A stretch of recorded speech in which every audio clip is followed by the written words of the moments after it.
Hello and welcome back to AutoToday. My name is the Pioneer, joining us once again in Pune for the review of this. Now this is the facelifted Tata Safari that joins its sibling, the Tata Harrier, that we reviewed yesterday. Now if you missed our video, I'll leave a link right here so you can catch up.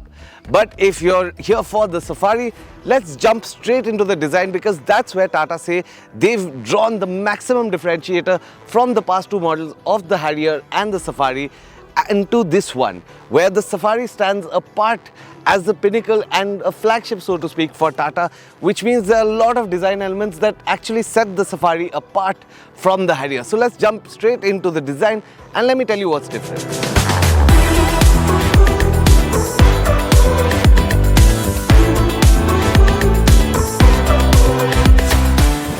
Now starting at the front, you're going to notice a whole lot of changes in the Safari that set it apart, but the main change of course is this paint scheme, which is unique to the Tata Safari, and most specifically it's unique to the top model of the Tata Safari.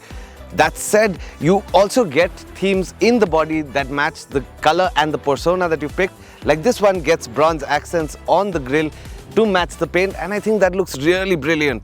You also get a sequential LED DRL that runs along the bonnet. Now, of course, being a sequential LED DRL, you will get your turn indicators as well as a welcome home and a goodbye animation. Now, similar to the Harrier, you do get a headlamp in the bumper as well as a fog lamp with a cornering function, but the difference is that these are bi-projector LEDs, which will obviously increase the illumination and add to that premium value of the Safari in the flesh.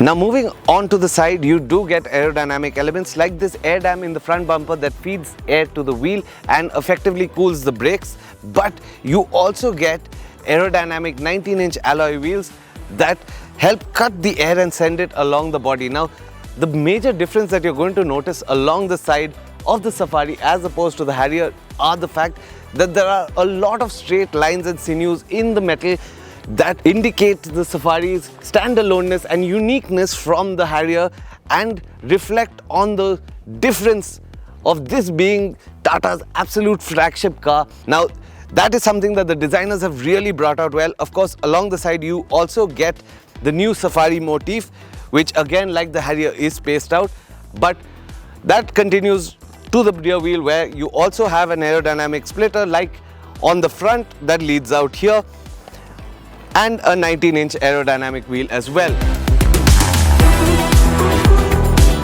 Now when you move around to the back, you get again LED wraparound tail lamps. Of course, these are slightly different from the ones that you get on the Harrier that get a Z design. This gets this boomerang shape, which I think looks really cool and will be helpful to tell the two cars apart from the back. Other than that, the Harrier gets gloss black, piano black finishes on the bumper. This gets silver inserts, which again adds to that premium effect and reinforces the fact that the Safari is in fact Tata's flagship. On the inside, the Tata Safari gets similar changes as the Harrier, and that means you get the slim bezel-less Harman 12-inch infotainment, wireless charging, electrically adjustable driver's seat, and in addition to the ventilated seats in the front, you also get ventilated seats on the second row on the range-topping Ambition variant. You also get an additional set of ambient lights along the massive panoramic sunroof. In all though, the Tata Safari's cabin does convey the sense of premium and flagship that Tata Motors had intended for it, and gets all the convenience to match.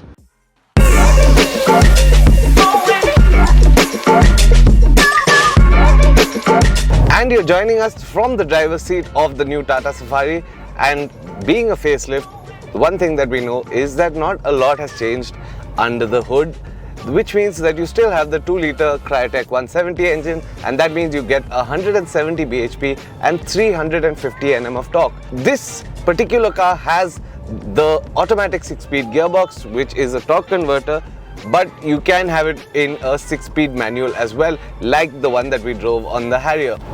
What has really changed in terms of drive experience, of course, is the fact that the gearbox now is mated with paddle shifters, which makes shifting on the fly super easy. But there's something about the Tata Motors 6-speed torque converter that does not allow you to shift as per your will, and that takes a little getting used to, because when you need a downshift, there are times when the gearbox will deny it, even if you know that it can possibly happen. So now, as someone who is an enthusiast and is driving on paddle shifters, this may seem a little bit odd. But that said, in terms of drive feel, in terms of comfort, in terms of handling, and in fact in terms of the steering feel, and also the way the steering weighs up in sport mode, Tata Safari comes out with flying colors, even though it hasn't really changed all that much. Now this goes as testament to the fact that not only is the facelifted Safari a good car, but the fact that its bones and its fundamentals have always been right for some time now. Thank you so much for tuning in to our video review of the new facelifted Tata Safari. If you like this video, don't forget to hit that like button. It means so much to us, and it helps us in so many ways. If you're not already subscribed to the AutoToday channel, this is your chance to do that now. Now, as for the new Tata Safari facelift, it does take a full step forward and moves away into a more individual space where it stands apart from the Harrier, as opposed to previous generations where the Harrier and the Safari were almost the same car, lest the third row of seats. Now, that said, I think the Harrier and the Safari both have taken a full step forward, but the Safari in its own right has now come out as Tata's flagship, the apex of the Tata vehicles available in India. And it not only stands and has the presence for it, it drives like it too. And I think that's what makes the Tata Safari so very special. That's it from me. This is Didi signing off.